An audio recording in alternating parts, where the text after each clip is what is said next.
Syrian refugees and the focus on national security and foreign affairs in the race for the White House. Joining us now to talk a little bit more about this, Kentucky Senator, Republican presidential candidate Rand Paul. He's at George Washington University. Clearly some students there supporting his campaign. Senator, you're on the Homeland Security Committee. There's now another threat from ISIS, a specific threat. We've just been reporting about it, a new video specifically targeting the White House. Is ISIS really capable of an attack like that within the United States? I don't know that that's completely certain, but I think we do have to protect ourselves. And I think the number one way we protect ourselves is being very careful and very cautious about who comes to visit us. I think having rules and requirements for coming to America are very reasonable things we ought to do, and the first thing we ought to do. Well, what do you want to do? What would you want to do to prevent potentially terrorists from coming into the United States? How far would you go? Well, you know, in my town, Bowling Green, Kentucky, we had two people come from Iraq.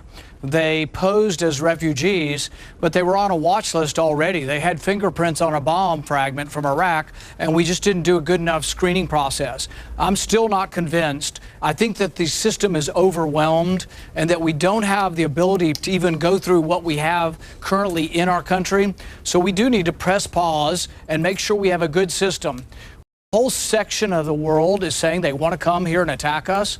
There are obviously many good people who live there who are our friends, but we have to be careful. It's hard to tell friend from foe. Even in France, a country that's been our friend for so long, there are many people within France who are French citizens that wish the government of France harm, and they also wish us harm. So having rules about how people travel to the United States or who can immigrate to the United States, I think are very reasonable things to ask for. Because most of the terrorists massacre were either French or Belgian citizens, and they easily could come to the United States, just get on a plane, and under the visa waiver program, they're tourists, let's say, they can show up at JFK very easily. What do you want to prevent all French and Belgian citizens from coming to the U.S.?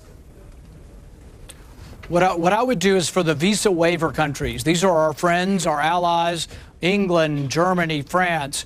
What I would say is, yes, you can come and visit us. Come through global entry. That means you do a background check. If you're a businessman or woman from France, you come here all the time, we want you to come. We want to do business with France. But I don't think it's asking too much to go through global entry.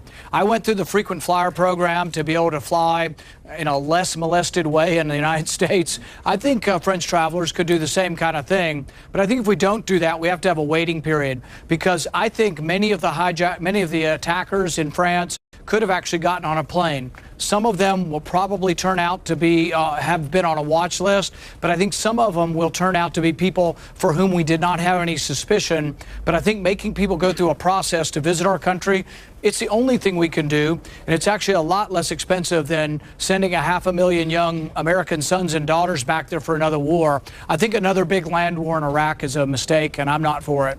Well, how are you going to destroy ISIS in Iraq and Syria, Senator? Because air power, by all accounts, is not going to do it.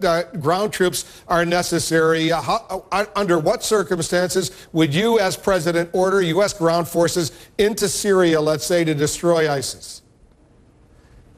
I think a long-lasting victory in the Middle East and a long-lasting peace that means something ultimately will have to be that the civilized parts of Islam, which I think are 90 to 95% of Islam, they have to rise up. They need to be the boots on the ground, and they need to stamp out this aberration. I've met so many good people who are of the Islamic faith. They need to rise up, and they need to say what ISIS is doing, it does not represent our religion. If America goes over there and we win the war again, which we can, and America occupies Sunni Muslim cities, it'll be another generation that will rise up within years to battle us. If it's local people, particularly Sunni Muslims, who stand up and say enough's enough, ISIS doesn't represent my religion, that's when the ultimate victory comes. But it will be in it completely and entirely annihilating not just people that are part of the ISIS movement, but this aberrant ideology that I don't think represents Islam. But I can't be the spokesman for that. People who believe in Islam need to rise up, they need to be loud, and they need to be the boots on the ground. Senator Paul, thanks for joining us. Thanks.